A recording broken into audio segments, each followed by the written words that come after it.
Well, good morning, everyone, and welcome to another episode of Unpublic with Citizen Stewart. Today, we are going to talk about a very important topic. Again, you guys know that I always like to say that the revolution will be literate, and that's one of my rally cries for all of the work that I do here. So if that's true, then we need to understand literacy and we need to understand reading. And as parents and lay people, we really need to step up and take a stronger look at how our kids are learning to read, if they're learning to read the way that they should be, and if the results are helping them reach their potential. And we oftentimes, I think, just put our kids into the expert hands of schools and educators. And we've been trained over long periods of time not to be an active, critical thought partner in the process because we trust, and we should in some ways. But I think if we trust too much, we don't understand that there's a whole world going on behind schools and education and educators about the who, what, where, when, and how of teaching reading. There's a war, and you've heard on this show before, we've had people like Natalie Wexler and Emily Hanford and others talk about the science of reading on this show. But my author today, my guest today, actually, I think is really helpful to us. She has a very clear book that I want to put up for you guys to see and take a look, and please go get it. Failing Students or Failing Schools, A Parent's Guide to Reading Instruction and Intervention. This is a very readable, clearly written book for mortals. So people who live on the mortal earth can get this and understand this. And it's more than that. It's also helpful and practical. It isn't just about the reading wars or the theory or the science. It's actually breaking down the problem for you in many cases and then telling you what you can do. And one of my favorite chapters in here is what you should do if you have a student who's getting reading intervention, the questions you should ask, the critical thinking you should do around it. So anyways, my guest is Faith Borkowsky, founder of High Five Literacy and Academic Coaching. She's also reading and literacy specialist with 30 years of experience as a classroom teacher, a reading learning specialist, a regional literacy coach. Boy, Faith, you have done it all. And an administrator, a private tutor, and also, this is where we get into the when you know people are doing what they're supposed to be doing, Orton Gillingham trained and Wilson certified dyslexia practitioner who is listed on the International Dyslexia Association's provider directory. Wow, you've dedicated your life to this, haven't you? And continue to do so. Oh, what an introduction, Chris. Thank you. I'm so happy to have you. Oh, I'm happy to be here. And you really nailed it in terms of what my goal was with the book, that it is readable and it's meant for the lay person. You know, there are a lot of books out there that are written with a lot of, edubabble and technical language. Mm-hmm. And that was not the goal of this book. I wanted it to be for someone who really doesn't have a whole lot of background knowledge about the subject and could pick it up and learn and then advocate for their own children. So thank you. What type of feedback from parents and folks after they read the book have you gotten from them? What have you heard, and are they digesting it and using it? Yeah. Well, all they have to do is go to Amazon and see the reviews, and one would see that it is all about just helping parents to finally see why their children are struggling. All along, they think it must be something wrong with my child. There's guilt attached that they haven't done enough for their children. And when they read the book, it all comes together for them. It makes sense. So the reviews have been very positive. It was published, this version of it was published in 2018. There's an original version that I wrote before it was republished, called Intervention Behind School Walls. And that was in 2017. But truthfully, this book has been in the works for years because it was taken from my own journal writing. I would just write in my journal my feelings every day about going to work and coming home and my frustration. And then when I look back at years of journaling, I said, this would make a book. And of course, I added in different things, but yeah, it was actually taken from my own journaling. Yeah, you have a stunning quote in there that says 32 million adults in the US can't read. 21% of adults read below the 5th grade level. 91% of high school graduates are illiterate, and over 70% of prison inmates cannot read above the 4th grade level. That was not always the case. America used to be one of the most literate countries in the world, despite poverty, crime, unsafe neighborhoods, and adverse conditions. What changed, Faith? So the big change really occurred when we started to move from a phonetic system of teaching kids that all the sounds in our language could be mapped to letters, and letters could be mapped to sounds. That's the way it works. It's a code. Letters are really just a code for the sounds and words. And then we started to move into using pictures and repetitive phrases and thinking that it was a friendly way for kids to just pick up reading. But in the end, we're leaving behind lots of kids who can't just figure out this code without being explicitly taught. So in there too, so we've got these different competing ways or products of how to teach. I don't know what you would call them, methods or products or whatever of how to teach. And this is where it gets a little bit kind of,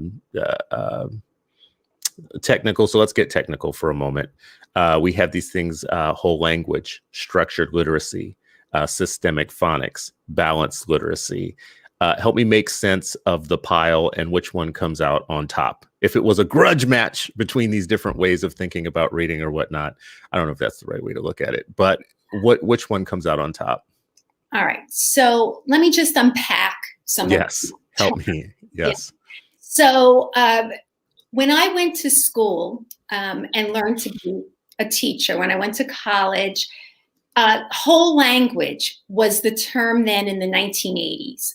And that was pretty much when any type of phonics, which is about learning to sound out words, learning that letters and sounds go together, this alphabetic principle, started to go out of favor.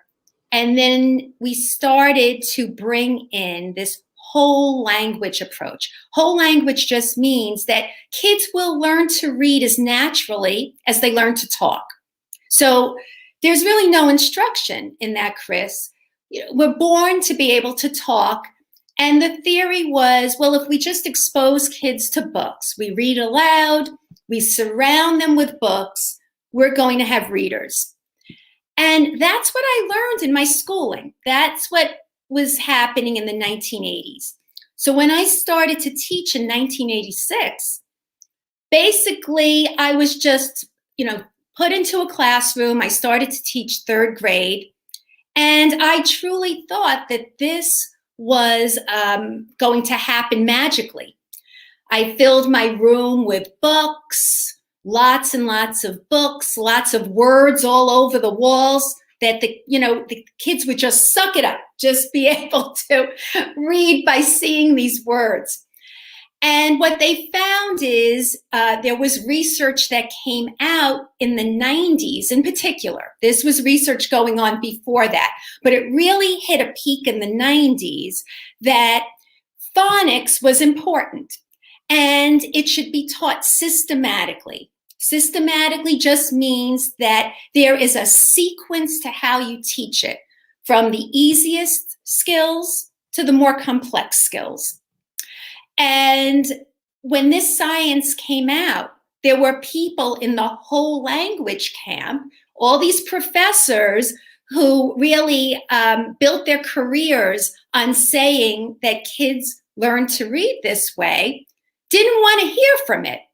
So there were these reading wars that started to happen between people who believed in the science and that phonics was important, and that there were elements of reading that should be taught explicitly.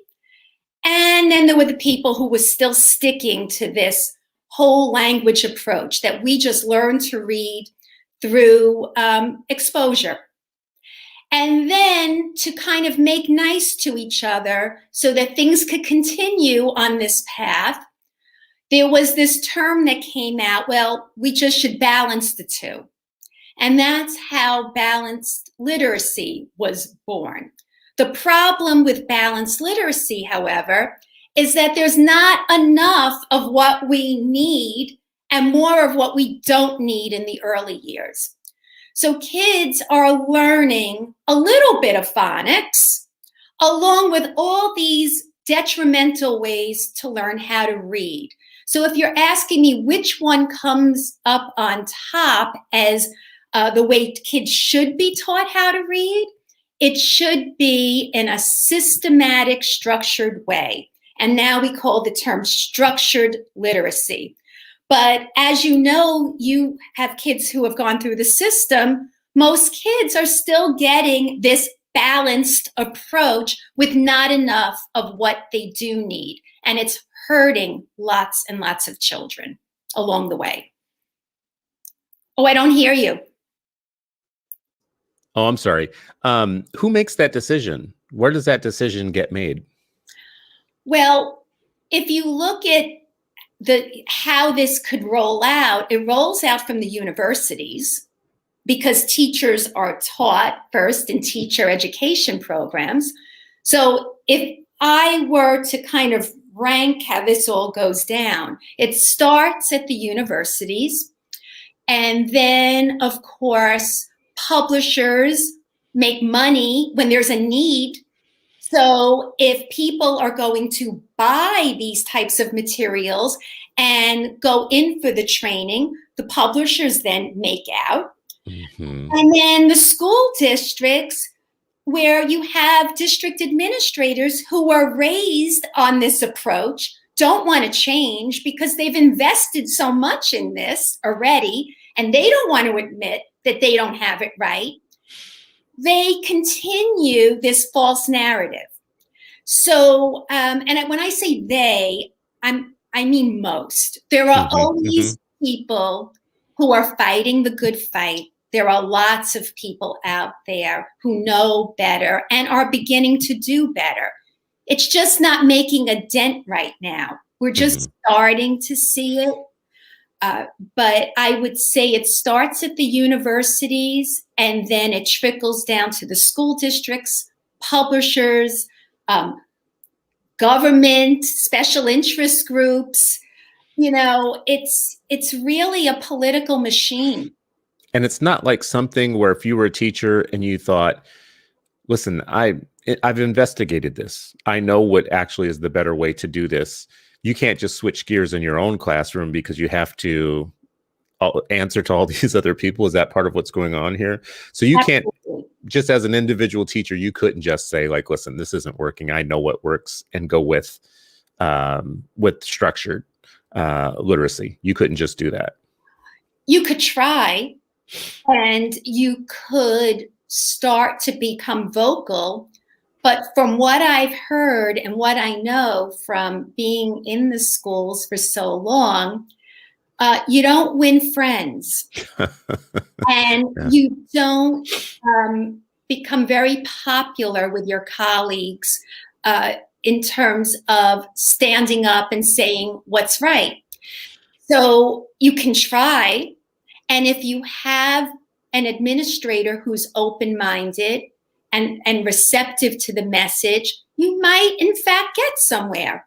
But I hear from a lot of teachers, I have to tell you, I get a lot of private messages. And many of them will tell me, you know what, it's not working. They don't want to listen. They don't want to change. So it's hard. It's hard being inside school walls and speaking your mind and doing what you know is right, if you do know better, unless you have the support of your district. Is there something about the old way of doing these things, the way that is not working and productive, that is attractive because it's either easier to do, or it's more efficient, or there might be a third or to me, which the third or might be, is there a sense that it's more joy based, and it's less kind of rote. There's less kind of like, I've heard a lot about the way that you're pitching now is the better way. People might say, well, that's taking all the joy out of learning. Yeah, well, there's no joy for kids who sit in classrooms and they know they can't read and they know they're not being taught to read. That's not joyful. So there's this false impression that I think teachers feel that, oh, it's just so nice to sit around books and be able to just share this joy of reading. And, the intentions might be, good intentions, that they really do feel that it's more fun to read what they consider authentic books. But it also, there's accountability when there's structure. And, what I found in my coaching, and this goes back from years ago of trying to bring an initiative into the school system, that when there is accountability for a structure, in other words, if every skill you teach could be checked off a list and you could easily see what is not mastered, well, then it's the teacher's responsibility to teach it. But when we kind of do it with these books and just sit around and talk about behaviors, and if a child appears to be following and enjoying and looks as though the kid is tracking print and using cues, it is definitely not accountable. Mm-hmm. It's really arbitrary. Oh, this kid is at level D, this kid is at level F. I mean, they have markers for those, but it's not like we pare it down to the exact skill. That makes the school a lot more accountable. So in answer to your question, I do think teachers feel it's a joyful way of approaching reading instruction from an adult perspective. They feel that doing this is more fun for the child, it's more natural. But if you see kids, when they start to learn to read, the joy that they get when they know they're truly doing it far surpasses the teacher's impression of what joy is. Mm-hmm. And if you do that early enough with them, you open the door to more joy later. Exactly. Yeah. Exactly. Then they can read whatever they want to read. Yes. You have talked in your book a little bit about flawed research, and I don't know if it was methodologies. It was, just let me be clear about this, flawed research studies and manipulated data. That's what it was. One section of your book. What's important about that for people to know about? So any research really is interpreted however you want to interpret it. So in other words, if I am looking at numbers, the numbers don't lie, but people can emphasize certain points of data and make it appear as though things are more effective than they are or less effective. So when I was involved in Reading First, everything was about being data driven. In other words, looking at tests, assessing children along the way, progress monitoring them, seeing if they're making progress. But when you look at this, it gives a false impression that the data, those numbers, tell the whole story. Those numbers can be filtered by just different ways you look at it. The way you pull numbers together could then skew in favor of whatever you want it to look like. And that is something that people should be aware of.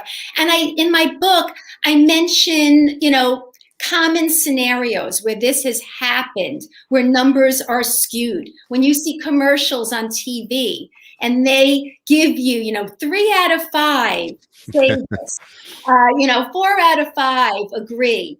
Well, how many people were part of that study? And how exactly did you get your information? We don't really know that, but we kind of believe in numbers, but we don't realize there's a lot that goes into how we look at numbers. So if you wanted to prove that, balanced literacy or any way of teaching or whatnot was having the impact that you wanted it to have the impact, there would be a way to make the numbers say that. Sure, if you pay people to do your research for you, and it's filtered through the eyes of the people getting paid by you to evaluate a program, yes, you could do just about anything. Yeah.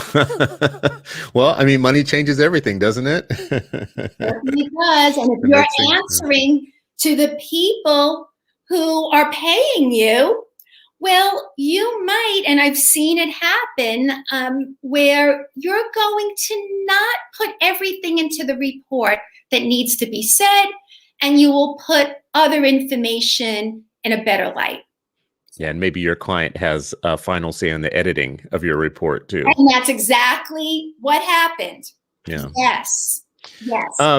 So in your chapter around the methods for teaching in schools, you ended the chapter by talking about scientific-based reading instruction or reading programs, and I expected you to say this is the answer. It's all going to be great, and as long as we go this direction, it's all good. And what you said was, it doesn't automatically guarantee success just now that you've chosen what science tells you to choose in terms of a program for reading. Why not? So it's really important to get the curriculum right. Curriculum is everything. That's what guides instruction. But people are the ones implementing this instruction. So you could get a program, and I've seen this happen, where there are parents who demand a certain approach, and they should demand the approach, but they think that their headaches are over once the approach is put into place. That is just the first step.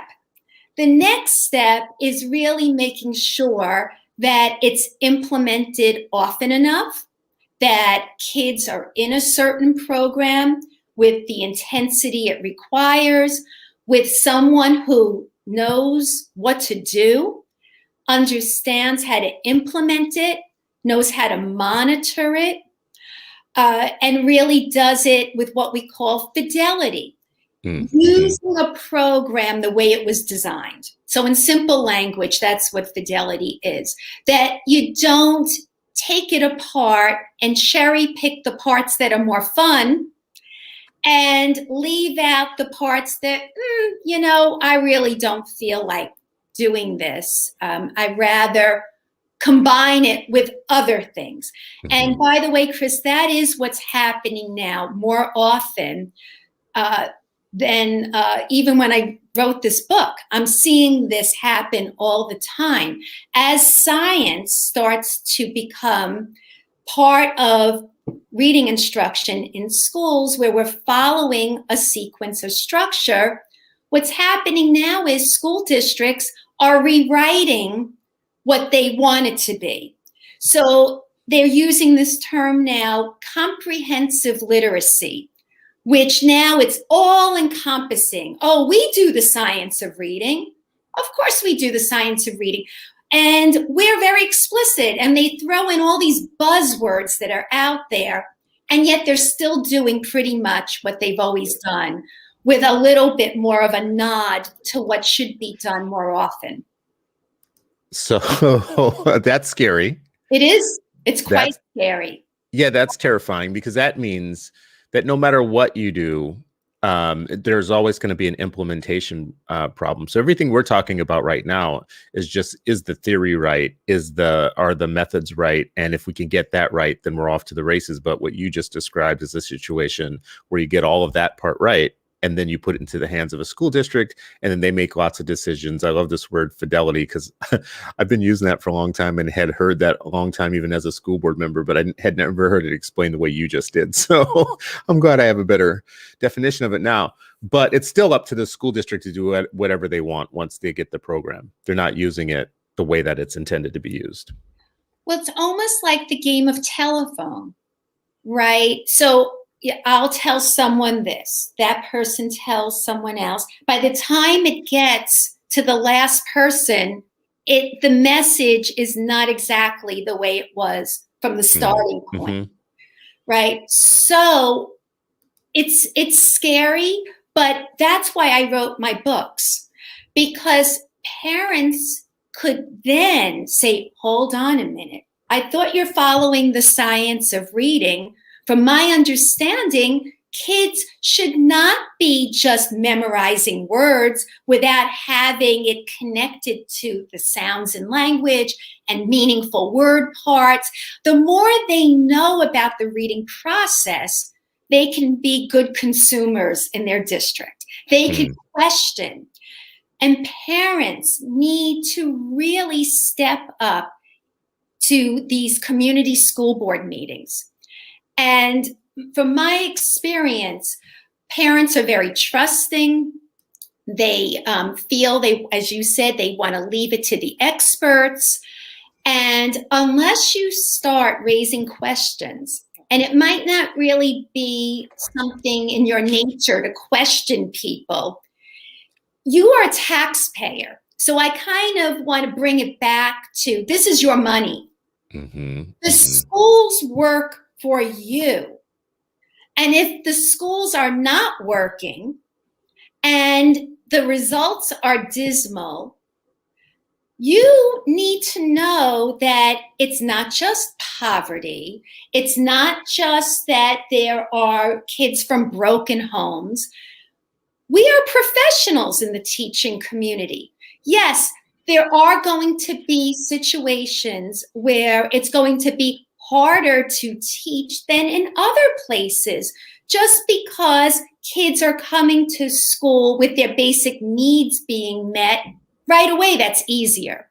But that's not a reason to say that's an excuse. It's not an excuse. There are kids, I don't care what color, race, religion, neighborhood.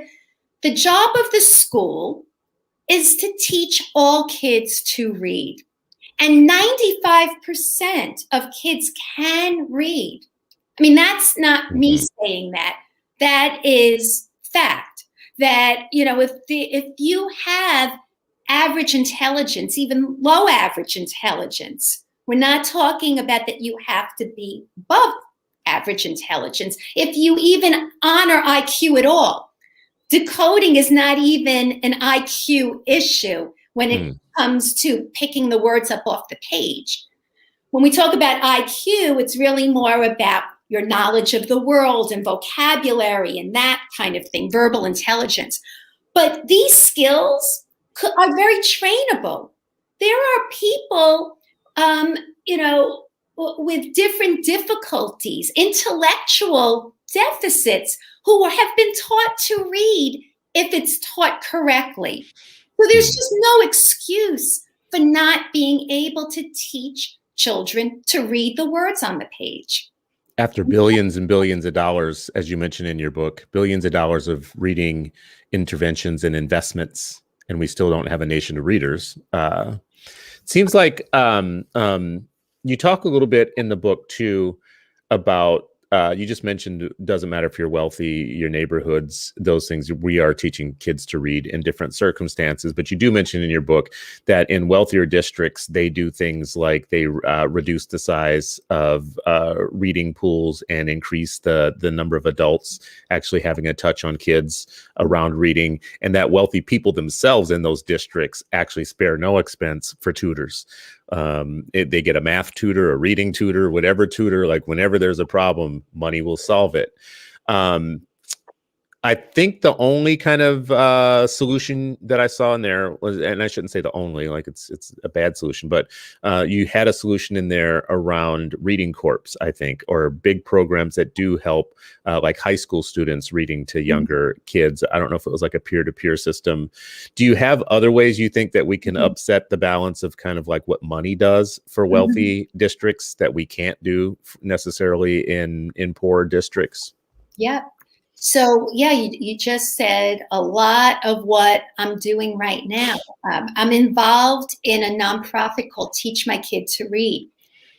And through Teach My Kid to Read, we are trying to bring this initiative to the community awareness, and using the library as a hub of information and support for parents to make it accessible to people who can't afford private tutors. Like I said in the book, what's not apparent to people, and this is where numbers are skewed, and people are fooled by this. So I'm on Long Island, and there's a lot of wealth here, but there's a lot of poverty too. It's a very segregated way to live. And I wasn't born this way. I was born in Brooklyn. I'm a city girl. And I went to school with, people of all different races, religions, you name it. And it's very different, New York City from Long Island. It's quite segregated here. What you will clearly see on Long Island is in neighborhoods that are high-performing districts, there's great wealth there, and you will see tutoring centers everywhere. You will see SAT preps, franchises everywhere you look. And then there are people like myself who do private tutoring, and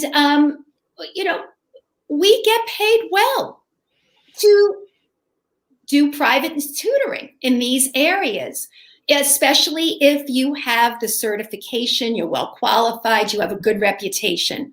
You will get paid very well.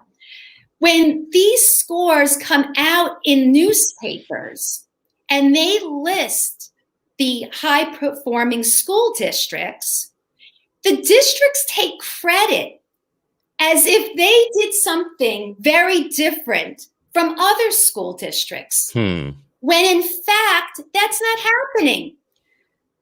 The low-performing school districts are doing pretty much everything that the high-performing school districts are in terms of curriculum, in terms of the way they work. Perhaps the pool of candidates might be from Ivy League schools in the wealthier districts, but it doesn't make them any more knowledgeable. That's what's so interesting.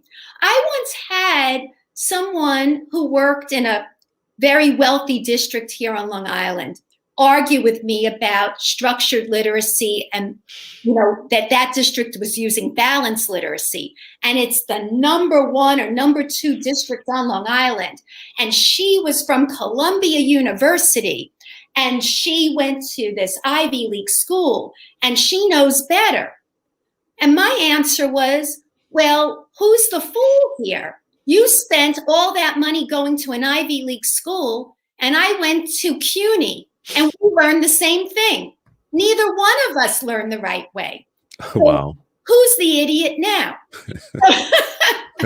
So, I mean, I don't care what school you had your training. Most of us, if we went to school and went into a teacher education program, most of us learned the incorrect way to teach kids how to read.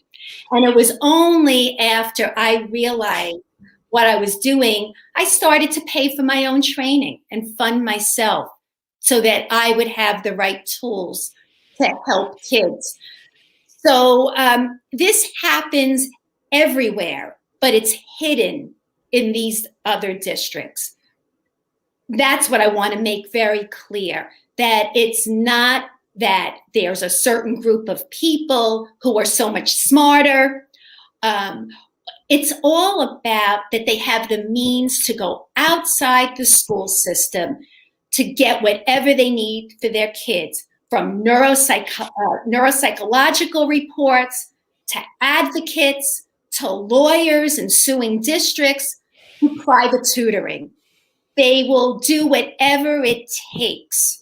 And other families, they love their children just as much, but they cannot do what wealthier families are doing. So in getting back to teach my kids to read, we are trying to bring this information to pediatricians, to daycare centers, to community organizations that could help, right down to entrepreneurs and barbershops and churches, where people go for their daily living to be able to get this information and then help through tutoring programs through a library and help with advocacy so they could then make change from the outside to push change so that they know how to push change and use the right buzzwords when they are up against a school district so they won't be intimidated.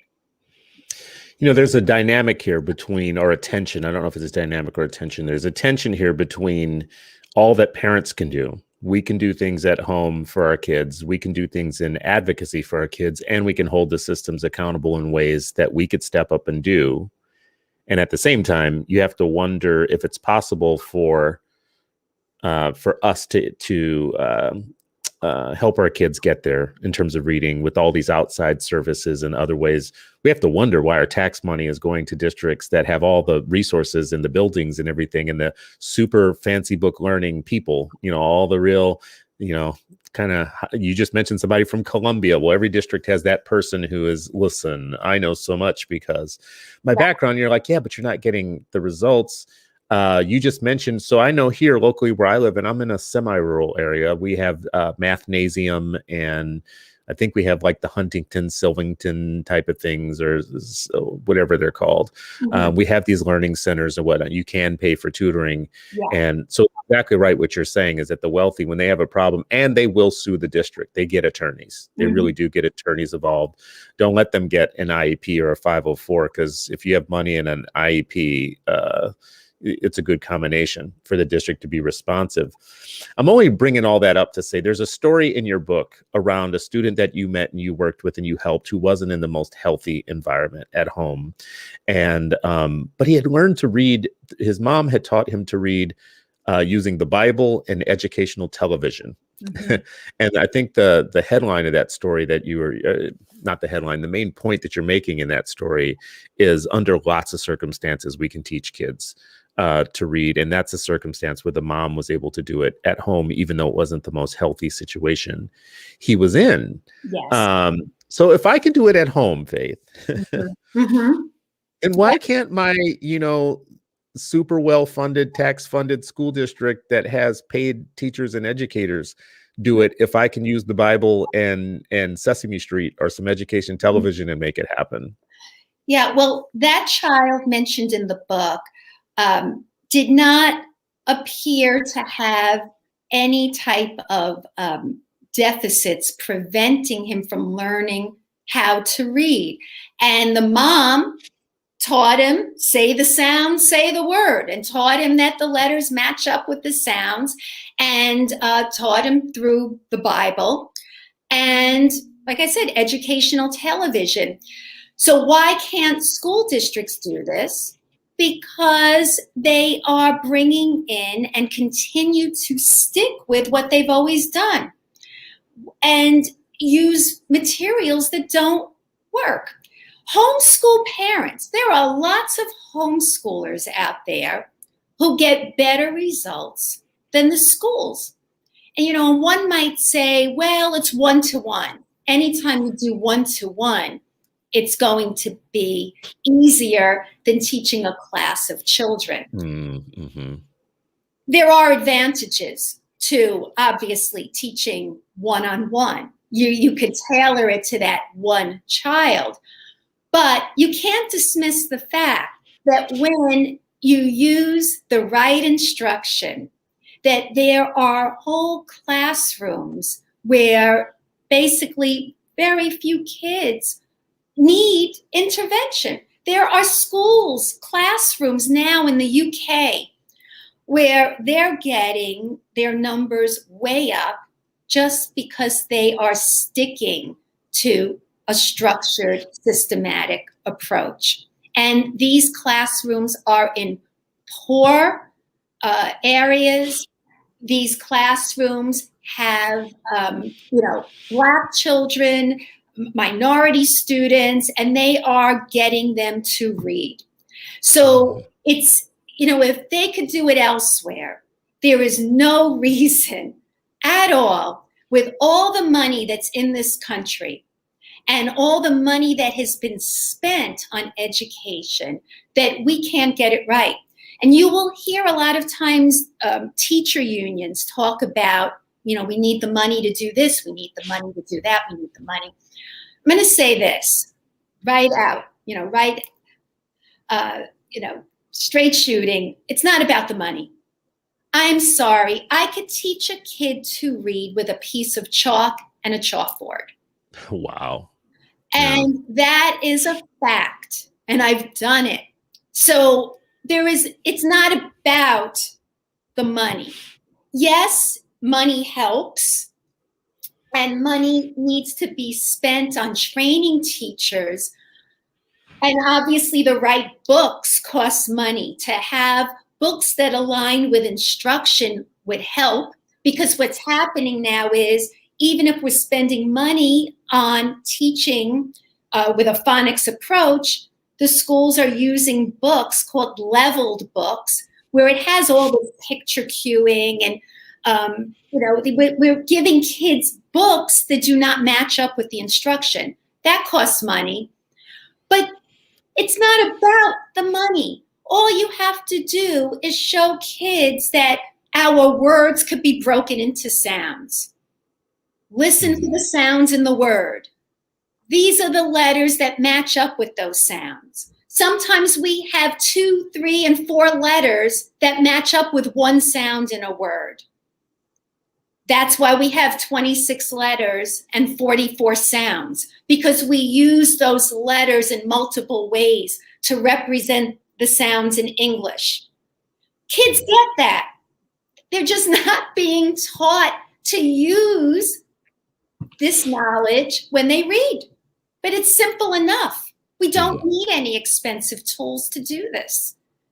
What would be your dream for parents to show up, for instance, at school boards and make demands of their district or of their state elected leaders, or even the colleges, right? Like if we as public people were starting to put pressure on our local districts and our state leaders and our colleges to get it right, what would be your dream scenario of what we would ask for or what we would demand?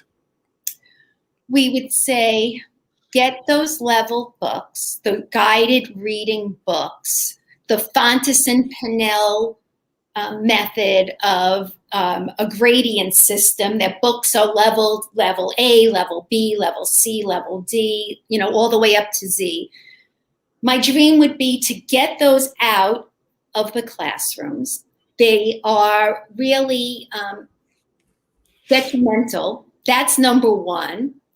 Number two, stop with sending home lists of words for parents to then take the responsibility that they have to teach the kids to memorize words. That's just, shifting the blame to the parents at this point to get the job done. Here are 20 words, have them memorized. I mean, that's ridiculous. That is not appropriate. So I would say, stop sending home sight words. Stop pushing these sight words. Stop putting them up all over your classroom for kids to just read by, looking at word walls, which is a silly type of thing. and begin focusing on the sounds that are in our language and how to teach that reading is really, it's phonetic, that we start it. There's meaningful word parts. It's phonetic. Start with the words in our language. Start with cat. We're not helped by CAT. We're not helped by looking at a picture of a cat and saying, oh, get your mouth ready. The first letter is your cue. Oh, the word is cat. Well, cat's an easy word. But when you know that kids read the word elephant or giraffe, and the only way they could read elephant and giraffe is if there's a picture of the animal and they know, oh, it starts with the letter E.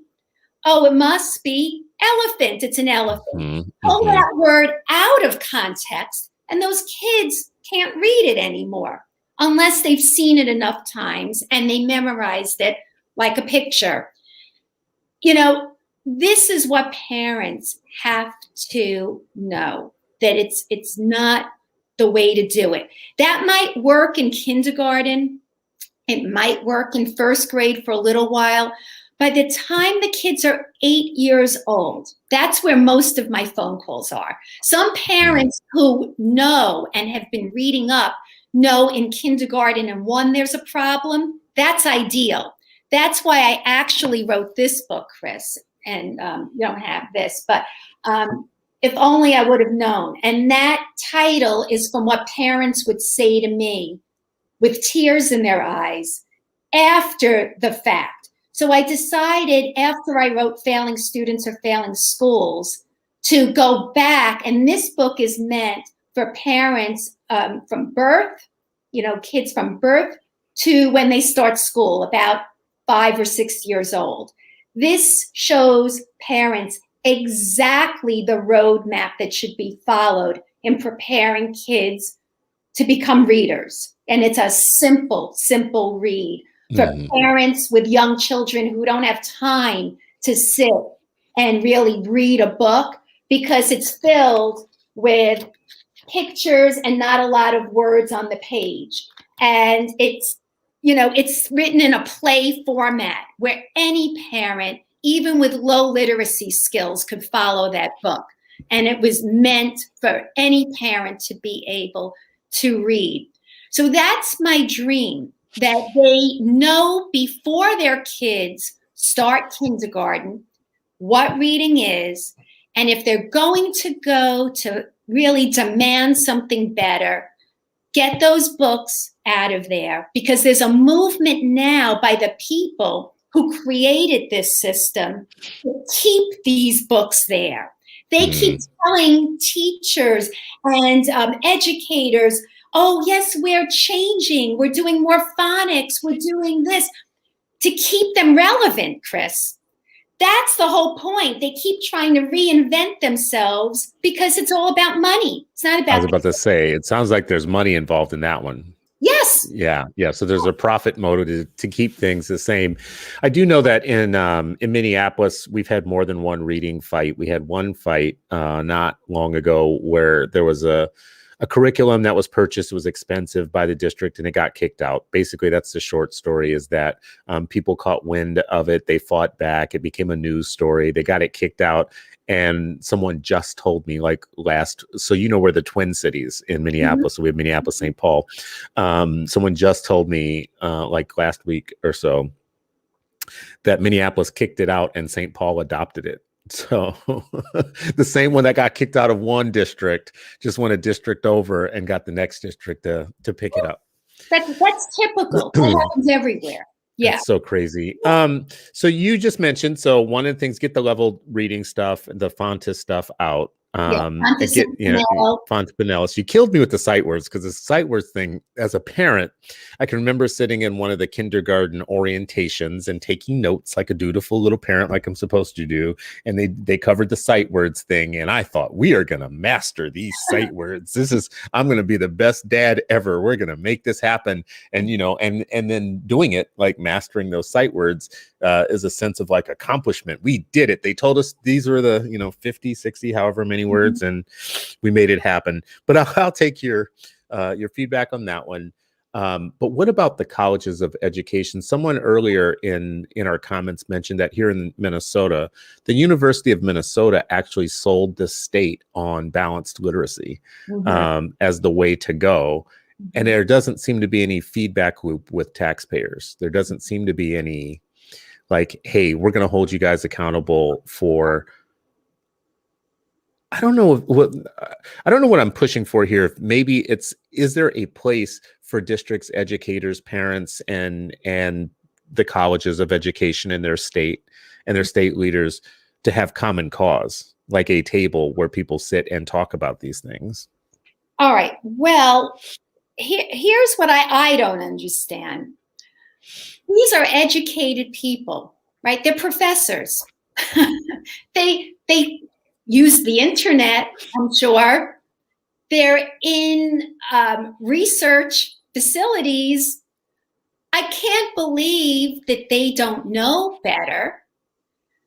Once again, they're choosing to ignore what the research says, even questioning that there is a science of reading. That's the new thing now, that there are people saying, well, is there really a science of reading? And I hate that term, to be honest. I just hate the term science of reading because it sounds so elitist. It's really, in my mind, common sense. It really is. It's just common sense. My husband and I have had this discussion all the time. And it's just, if you don't have a teaching degree, you get it. When I talk to people not in the field of education, they don't understand how there could be another way to teach. Say the sounds, say the word, left to right, all through the word reading. That's how we read. Only in education do we feel the fundamentals don't matter. It blows my mind. Anything. You look at karate, you have to be taught the fundamentals. You're in music. You can't get around in music without learning the notes and learning scales. In basketball, Michael Jordan practiced every single day until he perfected, getting it the way he wanted it to. Practice and fundamentals are important in every discipline. I see Sherry. Hey, Sherry. Yes, the brain science is there. So how in the world, it's common sense, can we ignore this? So when you say, well, isn't there a place to go to kind of pull, people together and talk about this? This has been happening for years, Chris. Those types of organizations have been around for years and years. And, people will do what's best for them.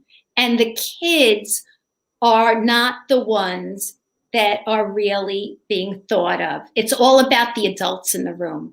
Yeah. And that seems to be the stereotype of education, is that it's ironic that it is a kid-driven institution that doesn't think about kids as their primary thought. Oftentimes, how do the adults feel about things? Is the way that we run too much education. Michelle Johnson asks, she wants me to ask you what your thoughts are on the National Reading Panel Report. And I don't know which National Panel Report that is. So I'm going to act like I'm knowledgeable, Michelle Johnson. Yeah, the National Reading Panel Report. Oh, that panel, yeah. Yeah, so I was actually involved in this federal initiative called Reading First. And it was when we were trying to bring the science into the schools. Interestingly enough, that happened over 20 years ago. Okay, so this National Reading Panel Report, NRP, came out at the time of No Child Left Behind. So you remember the No Child Left Behind Act? Are you aware of that? Yep. I don't know how young you are, how old you are, but there are people out there, I'm sure, who don't know about this, but this came out just in about the year 2000, right? When we had the science that was being pushed in the 90s. And then No Child Left Behind was about trying to get kids to be proficient in reading by grade 3. Basically, it was a K-3 initiative. And in this report, it said that if we focus on what we call the 5 pillars of reading, that it would be phonemic awareness, your phonics piece, your fluency, your vocabulary, and obviously comprehension, that you would have a skilled reader. And so if you're asking me, Michelle, what do I think about it? Yeah, that's all based on the science of reading. And it still holds true today. You know, that is still a valid document. It's just not being honored. It's not looked at the way it should. What happened was, when all this went down with Reading First, we focused on low-performing schools only. And they had to be approved for this grant in order to get the money that was being given to them. Billions, you know, overall. But districts were getting lots of money to make changes. But the accountability was kind of weak, and the interpretation was weak. And the people who were meant to do the implementation, having this train the trainer model, there were people involved in this who were trained in balanced literacy and did not want to give up what they knew. And so they tried to wrap their heads around this new information, but hold on to what they knew. And eventually, what they found was Reading First did not make the difference they had hoped. Well, duh, it wasn't going to make much of a difference with people who don't implement properly, districts that don't buy in completely, and people who really were on the fence about this. They gladly went back to what they always did. And then it was deemed a failure. Oh, you know what? There was just too much phonics involved. You know what? There was just too much of all that. We really need more of a balance. And that's what's been happening all these years. So I hope I answered Michelle's question. No, and I just want to say that, like, that makes perfect sense to me, that implementation is the devil of all things. Like, what you do, like, you could have the most sound science or report or whatever. I can give you my cake recipe, and if you exchange sugar for salt, you're going to come up with a different result. And then you're going to say, well, you know, I don't think that this cake is that good. You know, I don't know what everybody's talking about. Well, you didn't implement it the way that it was supposed to be done. How can people find you if they want to talk more or learn more about your work? How can people find you? So I have a couple of websites. I have my website, high5literacy.com. I have also a website, ifonlybooks.com, and that's all about these books. These started out as 3 separate books, and now this is one parent book. The separate books are meant for those particular professions, like for pediatricians, for librarians, for preschool teachers and daycare workers, and then for the parent who wants to really get an overall sense of what I'm talking about. So that's that website, ifonlybooks.com. I'm on social media. I mean, I'm all over social media. You're on Twitter. What's your Twitter handle? So I guess it's High Five Literacy, Faith Borkowsky. It's going to be either Faith Borkowsky or High Five Literacy. I don't even know. It is. I'm not the most savvy when it comes to all of this. I'm on it, but yes, you're there. That's how I found you. So you're obviously there. I'm there. And Facebook. I have a very active Facebook page, my High Five Literacy and academic coaching page. And I welcome people to that page, and I'm very active on my own page as well. Excellent. Well, I thank you for sending me the book, and I really appreciate the note that you put in the beginning. For people listening or watching, this has been an hour with Faith Borkowsky, a reading and literacy specialist with 30 years of experience as a classroom teacher, a reading and learning specialist, a regional literacy coach, an administrator, and a private tutor. Faith is also an Orton Gillingham trained and Wilson certified dyslexia practitioner, listed in the International Dyslexia Association's provider directory. You've been very kind with your time today. I appreciate you coming on, and please come back with your next book, or maybe we could get into those other books that you have. Would